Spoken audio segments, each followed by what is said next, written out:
of Allah. First of all, let me thank you, everyone who came and joined us today for starting a new change, a new way for a new Afghanistan for our future. I want to thank our guest speakers, Mr. Minister Ejmel Ahmadi, Mr. Wahid and Ms. Liza ریفکی from Yunama, who are going to have their talks and speeches with you. من میخوایم که امروز برای شما بیان بکنم که خیلی خرسند هستم برای 4مین بار به نمایندگی از جوانان اینجا استاد میشم و پیش میبریم اما یک ابتکار را که شروع کرده بودیم و به جایی میرسانیم که کم کم میبینیم نتیجه میده و دستاوردهایی را که ما میداشته باشیم موثریت خود را داره. امروز من بسیار خرسند هستم که ما جوانا و در مجموع در حکومت در تصمیم گیری ها نقش و جایگاه بسیار خاص و بهتر را نسبت به سالهای گذشته و هر وقت دیگه داشتن. ما پیشرفت زیاد کردیم در سالهای پسین، دستاوردهای زیاد داشتیم، اما کارهای زیاد دیگه هم نیاز است که باید انجام بدیم، چی برای نسل ما است، چی برای آینده ما است، چی برای کشور ما است. بعد از سال 2001 ما یک کشور نو را آغاز کردیم. قانون اساسی نو، یک دولت نو، اقتصاد نو، واحد پولی نو، یک نسل نو. خواستن که یک راه نو را ایجاد بکنن، یک کشور نو باشه تا باشه همه چیز بهتر باشه. ما دستاوردهای خوب داشتیم. حکومت سهم خود بسیار خوب ادا کرد. جامعه بین المللی مثل همیشه همکار بسیار خوب باقی ماندن و در هر بخشی که بود، چی با حکومت چی با نهادهای جامعه مدنی همکاری‌های زیاد کردن، ولی زیاد مؤثر نبود. مثلا امروز امنیت ما خوب نیست، زیاد بیکاری بر اوجش است، اقتصاد ما متزلزل است، مهاجرت ما میزان بالایی را داریم به کشورهای دیگه، فساد در صدر لیست قرار داریم، در موضوعات خشونت علیه اطفال و زنان در صدر لیست قرار داریم، خط فقر و همچنان ما امروز خبر شدم که افغانستان متاثرترین کشور از آدرس تروریسم است. ما باید به خاطر ازی که قدر کارا صورت گرفته وقتی که جامعه بین الملل هم همکاری داشته و در الله تا کارهای خود بسیار خوب انجام داده، از یک زاویه دیگه ببینیم که چرا کارا موثریت زیاد نداره، پس چرا نتیجه خوب نداده. باید ببینیم که آیا جامعه ما، بطن جامعه واقعا آماده تغییر است، آماده همکاری هستند، آیا مو فرهنگ ایجاد شده بین مردم ما. من یک مثال میتونم از فرهنگ ما. شما جنگ مخرب است، جنگ بسیار یک کشور بد رقم آسیب میرسانه. فرهنگ یکی از مثالای از میتونه باشه که بسیار به شدت او را ویران میسازه و بسیار زمان زیاد میگیره و بسیار وقت میگیره و تلاش زیاد نیاز داره که دوباره باید فرهنگ یک کشور ساخته شود. و این ذهنیت ساختن این فرهنگ طبعا که تنها با کمک دولت یا با ابتکارات دولت و جامعه بین المللی نمیشه. این مربوط به یک فرد نمیشه، مربوط به یک ارگان نمیشه، این مربوط به همه ما میشه. ما باید همون فرهنگ بسازیم، همون ذهنیت را باید آماده بسازیم. فرهنگ همکاری، فرهنگ تعاون، فرهنگ رضاکارانه، فرهنگ همدیگر پذیری، فرهنگ قبول داشتن همه تفاوتایی که با هم داریم. ما میشه سیستم تحصیلات خود را مثال بتیم که ما یکی از موضوعات است که اشتراک کنندگان ما برای 2 روز آینده روی بحث میکنند. ما سیستم تحصیلی بسیار عقب مانده داریم که از 30-40 سال گذشته است و این کلش در نتیجه جنگ است که با ما مانده، فرصت مهیا نشده که ما رویش کار بکنیم.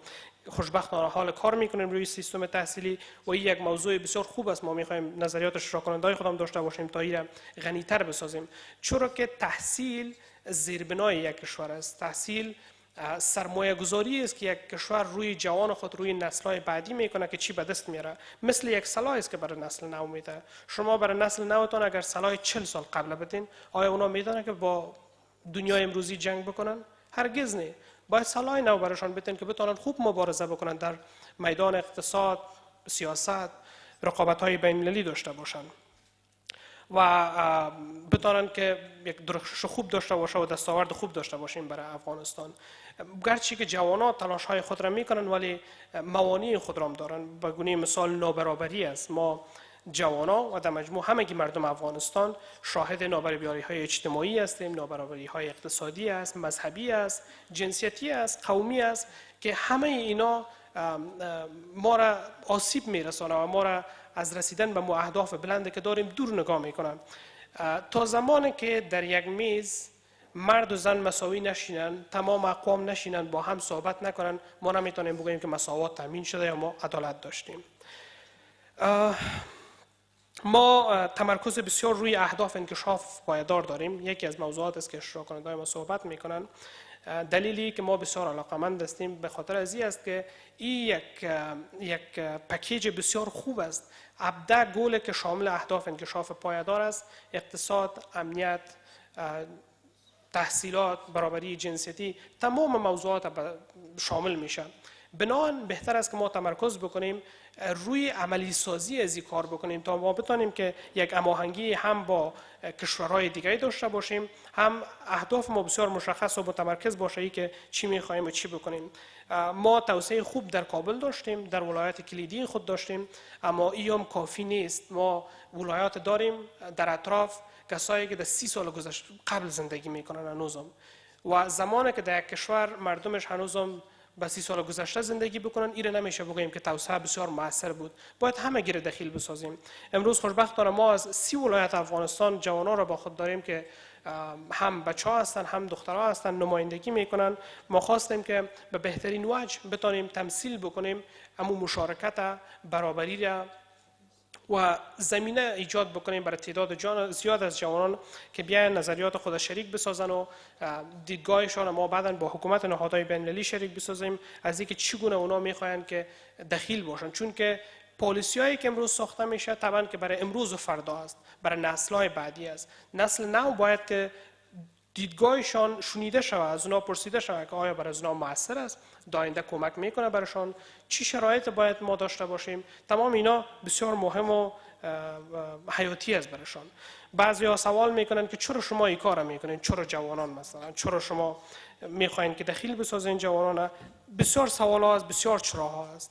دلیلی است که ما میخوایم که شهروندان مسئول باشیم، ما میخوایم جوانان مسئولیت پذیر باشیم، تنها انتقاد نمیخوایم بکنیم، ما میخوایم عملا نشان بدیم که ما آماده از این هستیم که در تغییر سهیم باشیم، در ایجاد تغییر مؤثر دخیل باشه همگی جوانان.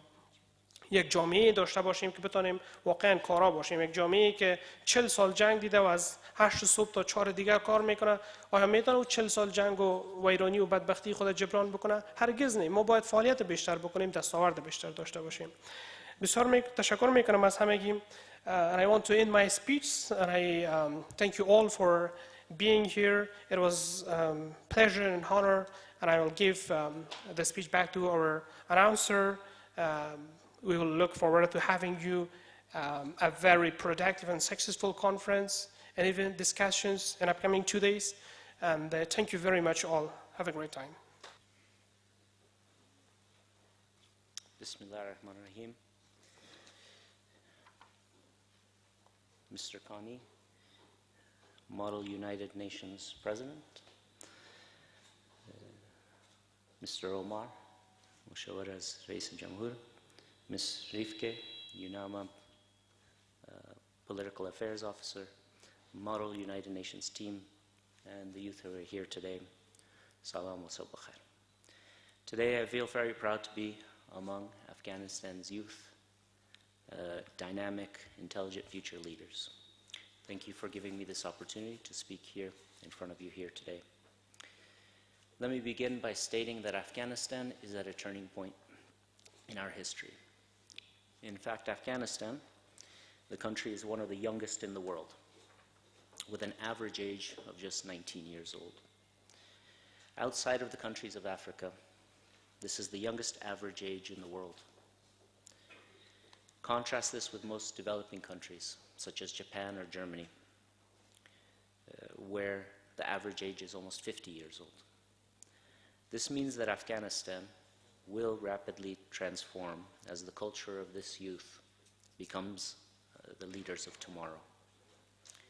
On top of these demographic changes, we must add global changes, such as the spread of information technology and the rapid spread of information, as well as the unique challenges specific to Afghanistan. As the result of conflict, potential peace, and rapid urbanization, and you have the conditions that has the ability to transform the country over the next few years. This realization is one reason why His Excellency President Ghani has supported the youth from his first days in office, and I have tried to do the same from the Ministry of Industry and Commerce. I'm happy to support initiatives such as the Model United Nations because this allows the youth to engage and support positive changes in the country, and I believe that these efforts will create positive networks among Afghanistan's youth. In order to better understand the changing dynamics, today I want to speak about three areas: government activities, the Ministry of Industry and Commerce activities, and my own personal history. Let me begin by providing a brief overview of Afghan government activities. After 2014, with the drawdown of foreign forces and the transfer of security responsibilities from international forces to the Afghan government, there were a number of key challenges. First, we inherited a legacy of state control and high levels of corruption in the government. Growth was low, and unemployment levels were high. The fundamental issue is that the growth of the previous years was driven by unsustainable means. In other words, high levels of international aid and post-conflict growth as Afghans returning and investing. In fact, we had to deal with a poor business environment, the largest trade deficit in the world, and a weak industrial base. As a result, at the start of the government, we had to stabilize the economic situation. During these first few years, we therefore focused on stabilization activities, including eliminating government arrears, increasing government revenues, and transforming tasadis. All of these activities will directly help the challenges faced by young Afghans. We've worked on improving the business environment, and Afghanistan was in fact selected by the World Bank as the largest transformer in the world last year. As the business environment improves, companies will hire more, and then we will begin to change and lower the unemployment rate for Afghan youth. Although we have a long way to go, we've begun this process. Within this context, His Excellency President Ghani has continually extended his support for the youth of Afghanistan. His emphasis on the youth is undeniable, as he often calls the youth the foundation of the country and a key source of hope.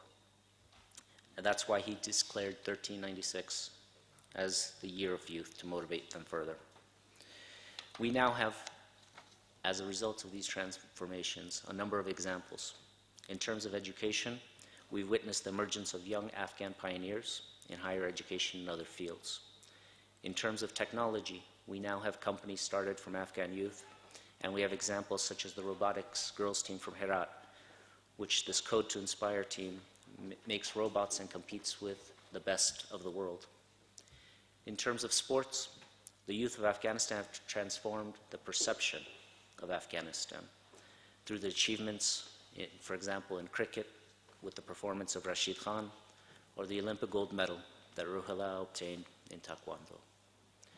In terms of politics, the youth have broken the traditional trend of politics by entering our parliament at a young age, by acting as deputy ministers, ambassadors, and ministers. And in terms of peace, we have witnessed a change as a group of young marchers, starting in Helmand, marched across the country to send a message of peace to everyone in power. Within this context, let me now move to how the ministry is also working to transform these conditions. When we took over at the Ministry of Industry and Commerce earlier this year, there was a number of weaknesses: a lack of strategy, a weak organizational structure, and lack of procedures. First, therefore, I set out a clear change program for the ministry. We set a few principles. First, we wanted to change Afghanistan from an importing country to an exporting country. Thankfully here, for the first time, Afghanistan will export close to $1 billion this year for the first time. Second, we sought to improve the business environment of the country. Here, we made a number of reforms that led to Afghanistan being selected as the world's top reformer. In order to support this reform, we also lowered the prices of licenses from 30,000 AFs to only 100 AFs. And third, we want to improve the business environment of the country. Here, we're investing heavily in industrial parks. And next year, we'll begin a program with the World Bank to invest $150 million to expand industrial opportunities for companies. These were the large reforms we began at the ministry, but we also have a number of programs to support the youth. For example, we specifically started an entrepreneurship group within the ministry. This entrepreneurship group has now signed MOUs with various universities, and over the next 6 months, we will begin business incubation programs, beginning with Kabul University and Polytechnic University. We have also partnered with new organizations such as SEEN, the Startup Entrepreneurship Network, which I recently inaugurated. Such young entrepreneurs are now running businesses, including restaurants and online companies. To appreciate and motivate these entrepreneurs, the Ministry of Industry and Commerce has begun an award ceremony to reward these and celebrate these entrepreneurs. Given this overview of what the government has done over the past few years and what the ministry has tried to do over the past year, let me give a brief overview of my own background. I was born in the city of Ghazni and moved to the US. I was able to obtain 2 master's degrees from Harvard, and after this spent a few years working for various government and private investment firms. I began work with the president 4 years ago as an advisor, and for the past year have been leading reforms at the Ministry of Industry and Commerce. In these places, I've worked on reforms including changing the commercial legislative landscape, as well as creating new programs such as the Air Corridor program, which connects Afghan traders to countries around the world. As minister, I have tried to create many opportunities for youth. If you are able to visit the ministry, you'll see the directors and deputy ministers who are all youth who are trying to bring change to the economic system of Afghanistan. I have earned a reputation at the ministry for being a very tough boss, but at the same time, I try to motivate my staff so that they in turn become the next generation of leaders. My word of advice for the youth here today is just 3 simple pieces of advice. First, in terms of education, you must strive to continuously educate yourselves. It is not enough just to get 1 degree. It must become a lifelong habit of learning. I know that His Excellency President Ghani reads at least 1 book a week, even now as president, so that he continuously learns himself. We should use this as an example for how we should continue to lead our own lives. Second, I recommend that everyone decide how you want to serve. It doesn't have to be for the government. It doesn't have to be even for the UN.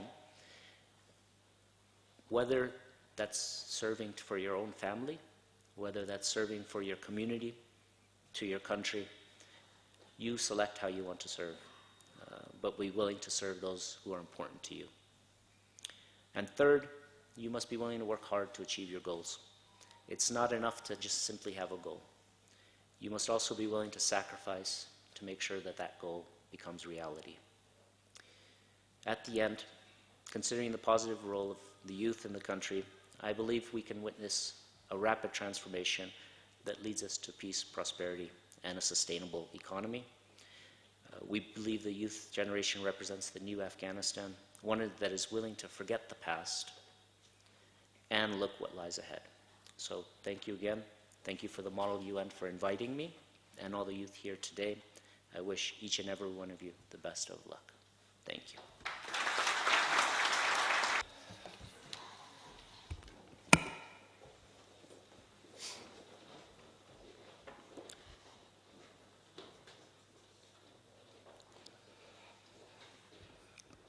بسم الله الرحمن الرحیم. د افغانستان د ګوټ نه دا غږ سم ده که خراب ده؟ اوکې. د افغانستان د ګوټ نه راغلو ډیرو د قدر وړ او عزیزو ځوانانو، تاسو ټول ته ښه راغلاست وایم. ما ته نن ویل سول څه دلته ځوانان تقریبا د 150 ولایاتو نه راغلي. همداسې خبره ده؟ دا 4 کم یو دي چې نه دي راغلي څوک ترې؟ 4 ولایت 4 ولایت کسی نام ده ازش کدام ولایت هست؟ کدام ولایت ها؟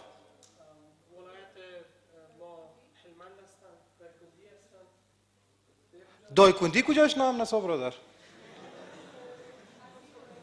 خب مشکل ترانسپورت بوده. خب بسیار خوب است، خدا کنه که کدام مشکل دیگه نبوده باشه. بسیار خوش آمدین کلتان، بسیار خوش شدم از دیدنتان. هر باری که مرا میخواین به مجالسی که دو جوانا هستن، من شخصا بر من بسیار همیشه خوشایند است و دلیلش این است که از یک سفری که شما آغاز کردین و میپیمایین، از این عین سفر ما گذاشتیم یک بار. یک رابطه داریم، یک عاطفه داریم، یک احساس پیوند داریم با می فعالیت هایی که جوانان میکنن. من خوب به خاطرم است همین حکومت بعد از طالبا که آمد، پیش از او خب دوران مکتب و بعد از او کارهای میکردیم در کارهای سیاسی و فرهنگی و اجتماعی، لیکن اولین باری که بعد از این حکومت کنفرانس جوانا جور شد در سال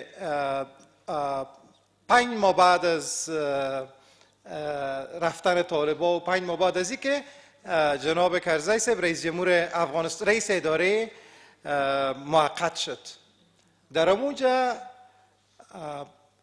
عین فضا بود. ما می جوانای 22 23 و 24 ساله که از روزو عمر ما را میتونین حدس بزنین، 23 و 24 ساله بودیم، دیره نمیتونی یک فضا آمده بودیم. لیکن تفاوت از او فضا با این فضایی است که در اون وقت ما آمده بودیم که درباره حساسی ترین حقهای خود، درباره اساسی ترین اولیه ترین سهولت‌های زندگی خود صحبت کنیم، که مکتب‌ها چطور دوباره پس فعال میشه، شفاخانه دوباره چطور پس فعال میشه، خانم‌ها چطور پس براینده جامعه، مطبوعات چطور، مطبوعات نبوده، تنها یک تلویزیون دولتی داشتیم، یک تلویزیون ملی بود از ساعت 6 بجه تا 10 بجه نشرات داشت، که مطبوعات چطور به افغانستان بیایه، تجارت چطور دوباره به افغانستان بیایه. از یک نقطه صفر مطلق شروع کردیم. اگر به خاطر یک تعداد کسایی را که اینجا میبینم حتما به خاطر دارن، شما جوانا کمتر به خاطر دارین، یک تعدادتان شاید دمو سال پیدا شده باشین، از اونجا شروع کردیم. تفاوتش با کنفرانسی که امروز شما دارین این است که ما در هتل کابل، هتل کابل سیرینا پیش از اینکه ساخته شوه این هتل کابل بود.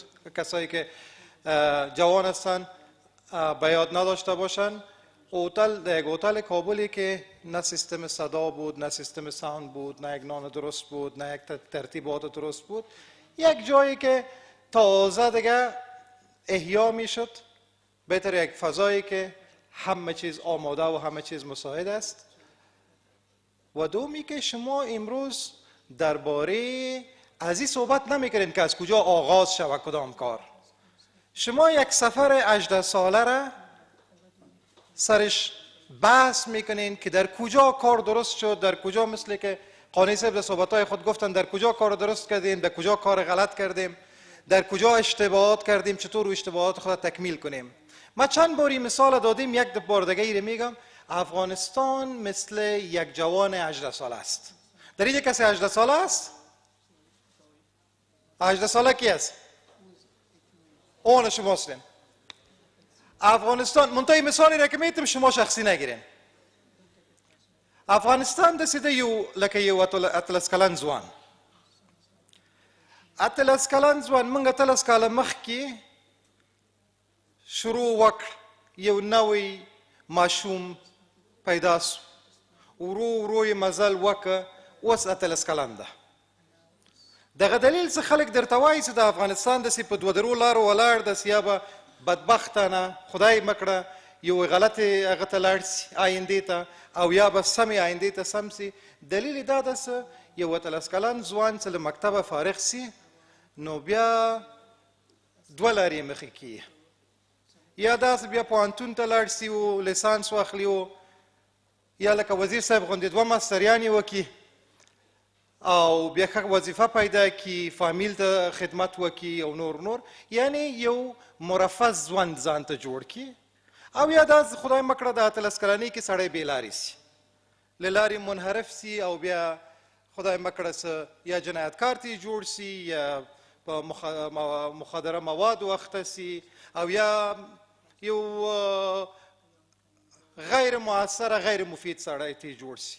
افغانستان هم په همداسې وخت کې ده. له دغه پړاو نه تېرېدل دا ډېره مهمه مسله ده. عمده مسله دا ده په ټولو نورو مسایلو تاسې وغږېدئ، پس په اقتصاد باندې احمدي صاحب ډېر وغږېده، په حکومتدارۍ باندې ډېر وغږېده.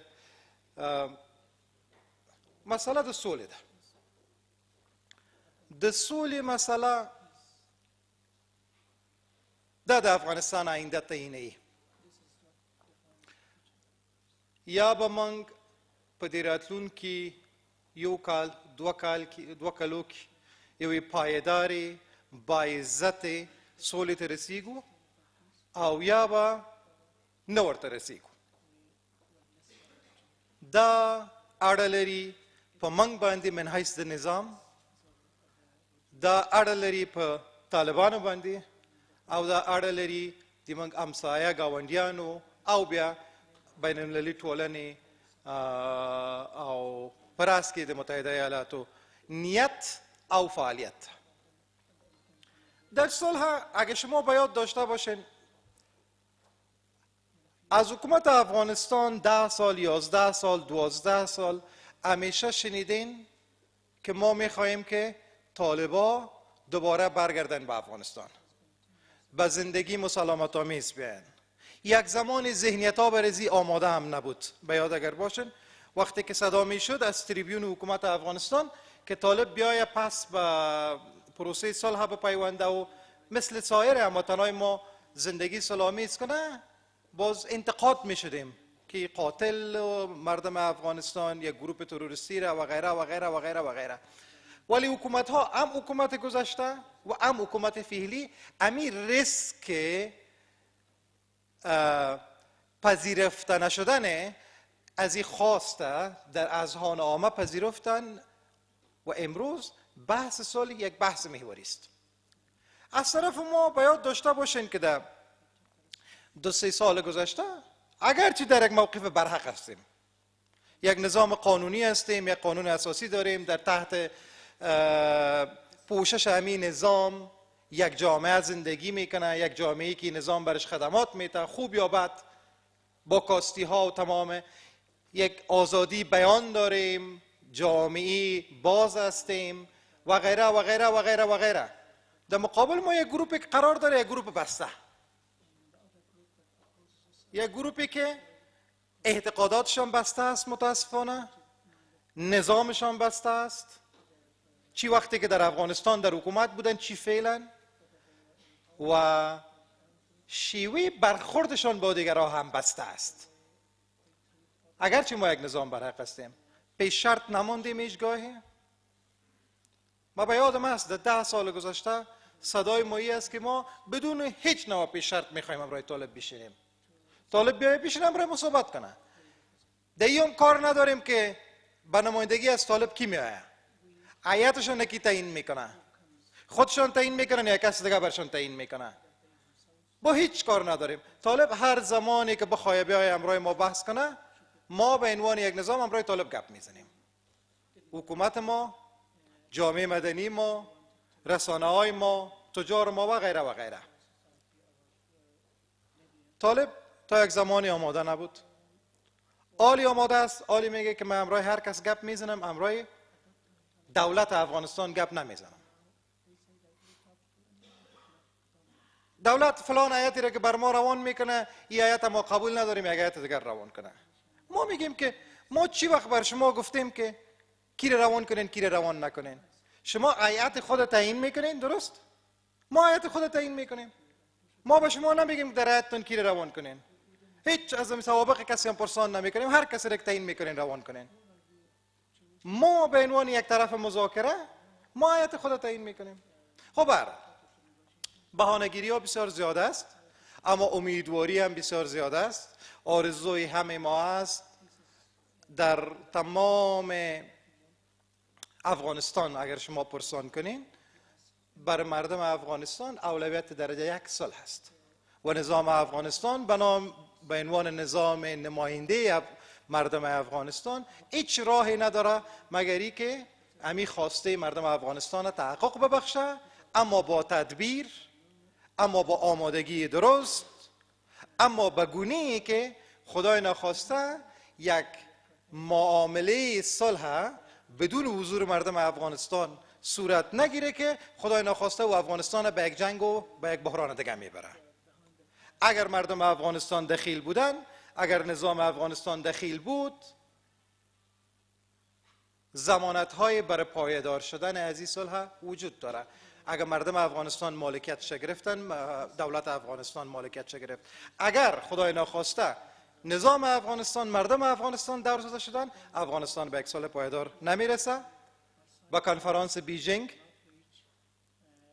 ما تمام آمادگی ها را داریم. زمزمایی را میشنویم که میگن که به خاطر فلان گپ در دولت کنفرانس بیجینگ به تعویق افتید. نه خیر، کنفرانس بیجینگ روزی که به حکومت افغانستان گفته شد که چین میخواد یک کنفرانس میزبانی کنه، ما بله گفتیم. هیئت هم لیست هم ترتیب کردیم، لیست روان هم کردیم. لیست ماست، لیست نظام افغانستان است، از جمهوری اسلامی افغانستان است، ما صاحبش هستیم. کسی دیگه اگر مشکل داره با لیست ما، او کار خودشان است. ما از طرف خود تمام کار خانگی خود را کردیم. بحث دوم پیشتر درباره خشونت علیه زنها صحبت شد و چون دیروز پریروز امی روزم بود، یک فرصت خوب است که یک چیز را براتون یادآوری کنم. ما د حقوق بشر د کمیسیون په گزارش کې ولوستل چې په افغانستان کې سږ کال د ښځو په وړاندې د تاوتریخوالي سطحه د گزارشدهي 8% ډیره سوې. یو شی په پام کې ولرئ، دا ځینې مسایل چې کله کله مطرح کیږي لږ فکر پې کول پکار دي. افغانستان کې اوس له 18 19 شل دیر څلوېښت 50 کالو رئیس په افغانستان کې اوس د ښځو په وړاندې د تاوتریخوالي سطحه پورته سوې نه ده. د ښځو په وړاندې د تاوتریخوالي په اړوند آگاهی او گزارشدهی ډیره سوې. زه نه پیږم مطلب باندې مې پوه شوئ. مطلب را فهمیدین؟ خشونت علیه زن در افغانستان ما به ضمانت میگم زیاد نشده. گزارشدهی از خشونت علیه زنان، آگاهی دهی، رسیدگی به کیسا زیادتر شده. کیسا زیادتر ثبت میشن. افغانستان خشونت در علیه زنان در افغانستان و در این جهان که ما شما زندگی میکنیم در این منطقه یک پدیده شوم، یک بدبختی بسیار کلان است. اما امروز خشونت نسبت به امسال، نسبت به پارسال افزایش نیافته. فقط میزان گزارشدهی و آگاهی. من یک مثال براتون میدم. دو سه روز گذشته که امی بحث خشونت علیه زنان بود، لوی سرنوال افغانستان گفت، معذرت میخوام،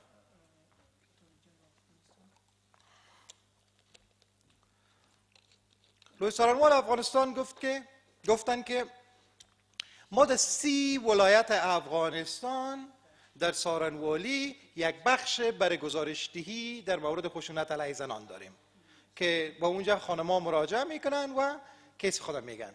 کمیسیون حقوق بشر تقریبا در تمام ولایت افغانستان فعال است. موجودیت از این نهادها به سطح افغانستان باعث ازی شده که مردم بیشتر بیاین و فضایی که امروز با وجود آمده یک مقدار بر خانما آسانتر است که بیان خشونت علیه زنان را و گزارش بدن درباره خشونت‌های خانوادگی و سایر انواع خشونتی که وجود داره. بحث آخر ما بحثی که در این روزا بسیار مطرح شد، موضوع لوگر. گزارشی که از یکی از نهادهای جامعه مدنی در ولایت لوگر مطرح شد، مبنی بر آزار و اذیت جنسی اطفال مکتب. آزار و اذیت اطفال از جوانا، از خانما، یک پدیده است که غیر قابل انکار است. هیچ کدام ما انکار نمی کنیم. در سرتاسر افغانستان، در تمام دنیا، باز در افغانستان هیچ قابل انکار نیست. اگر در تمام افغانستان 10 شاگرد مکتب هم با این پدیده شوم روبرو شدن، این یک مشکل است برای افغانستان و ما متحد هستیم که به او رسیدگی بکنیم. گزارشی که یک هفته پیش ارائه شد، این گزارش نواقص خود را داشت، بدون شک نواقص خود را داشت.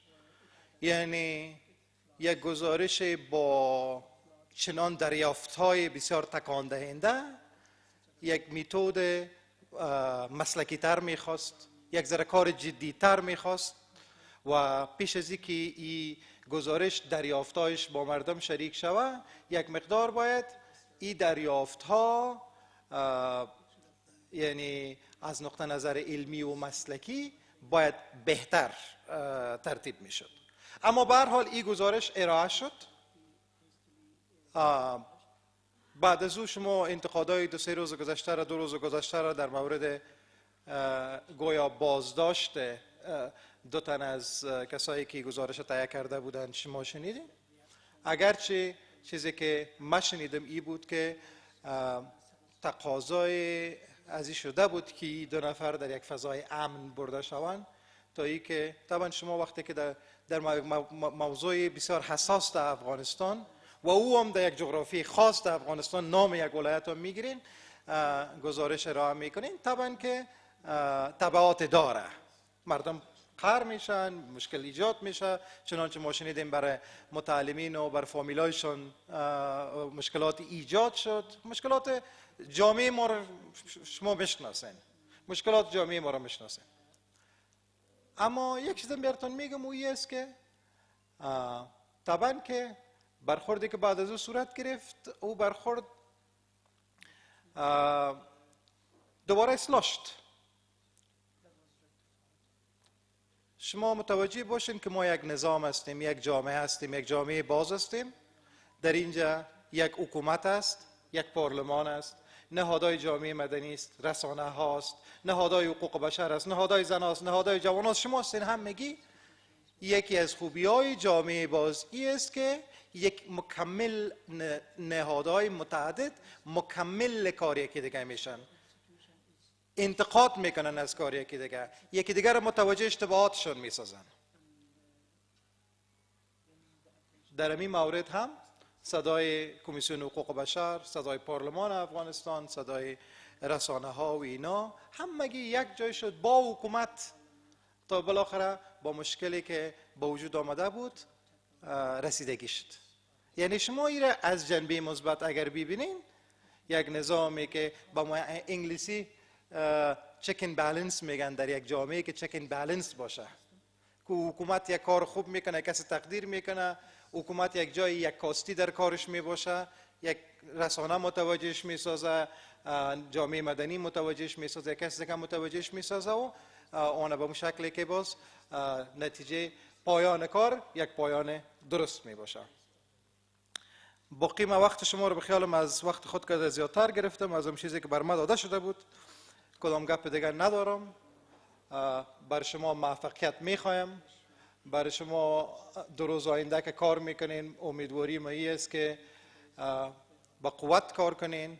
نتایج کارتان اگر خواسته باشین که با حکومت ارائه کنین، طبعا پیشنهادات و سفارشاتی حتما دارین، ما در خدمت شما هستیم.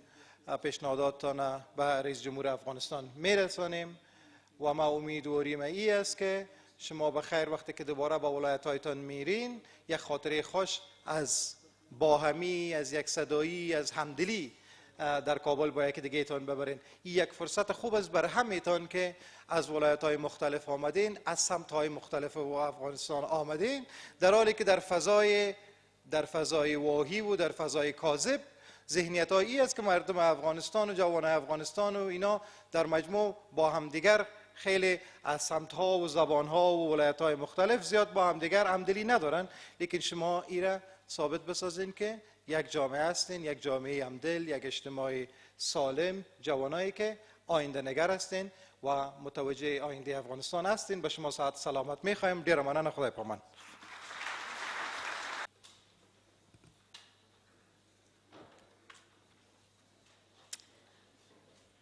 Young delegates, excellencies, a very good morning to you all. Morning. I'm very excited to be here this morning and to speak to you on behalf of the entire United Nations family in Afghanistan. It is really inspiring to see so many of you gathered here today to participate in the Kabul Model United Nations Conference. As you know, the Model United Nations conferences are very popular exercises for those who want to learn more about and contribute to the work of the United Nations. As you also know, these conferences are organized not only here in Afghanistan, but in many parts of the world. In fact, it is estimated that more than 400,000 students worldwide participate every year in the Model United Nations Conference. And they are doing so at all educational levels, from primary school to university. And indeed, many of today's leaders in law, in government, in business, and in the arts participated in the Model United Nations Conference simulations when they were students. Your United Nations Model Conference is to be built on open minds and constructive debate. A free exchange of thoughts and ideas will be essential. You will hear agendas or positions that you may personally disagree with, yet you will do so fairly and tactfully. This open-mindedness is the essence of successful diplomacy. The ability to understand and analyze all positions,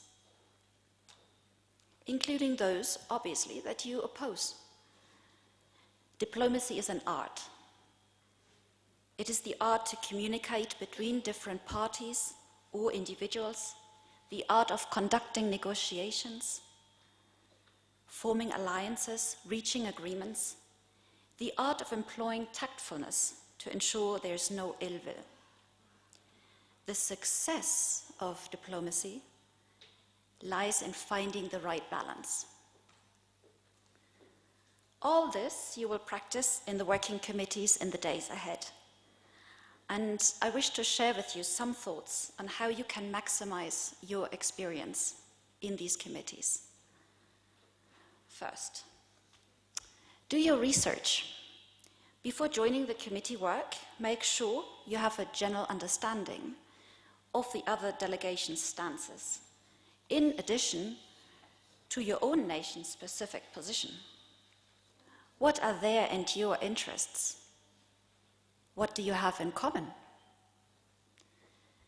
Second, understand and appreciate all opinions. Successful diplomatic dialogue can only be reached when you understand the opposing side's interests and concerns. Once you do understand, you can attempt to find a solution that satisfies all. Third, know the rules of procedure by heart. You've all been given the rules of procedure of this Model United Nations Conference. because the rules of procedures are your tool with which you will navigate the debates. Do not compromise your position by getting frequent corrections, either by the chair of the committee or by other delegates. Uphold formality. The world of diplomacy is formal. Take every chance you can to act formally during speech time. Statements like honorable chair, honorable delegate, and appropriate gestures can enhance your diplomatic influence. Fifth, be cognizant of what you say and how. Use facts where needed. Refer to statements by other delegations as appropriate. Use eye contact. Have a confident tone when you speak, and maintain appropriate body language. Sixth, respect. This is the defining aspect of diplomacy. Respect all other delegations as you respect your own. Inappropriate and disrespectful language undermines your own position as a delegate. Seventh, make allies.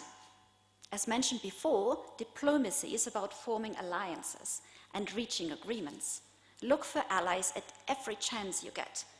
Look out for commonalities, offer your assistance, and seek their support in return. Eighth, listen, listen, listen. This is the mantra of a good diplomat. The more you understand other delegations, the easier it is to reach your goal. When other delegates speak, listen and write down their arguments, because the knowledge that you have will be key to finding common grounds. Ninth, in all this, remember your target. The committee work should end with your delegation having won the most possible benefits. And finally, 10th, the resolutions. The committee work is to come out with clear resolutions.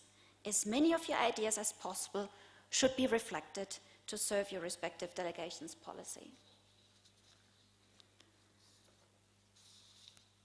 Young delegates, these are just some thoughts.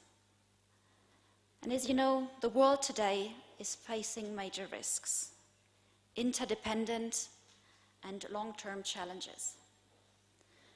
Ongoing conflicts, extremism, the climate crisis, economic and technological divides are to name but a few. And the people expect the United Nations to advance the global common good, to work for a more secure, for a more prosperous, and for a better world.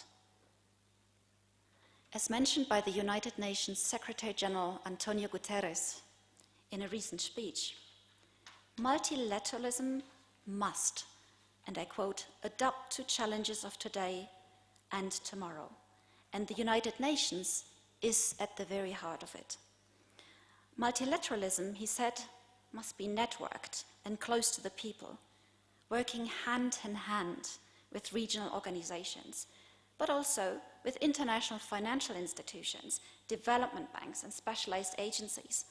It must be inclusive, with the full participation of civil society, including young people, business, academic circles, and it must tackle gender equality.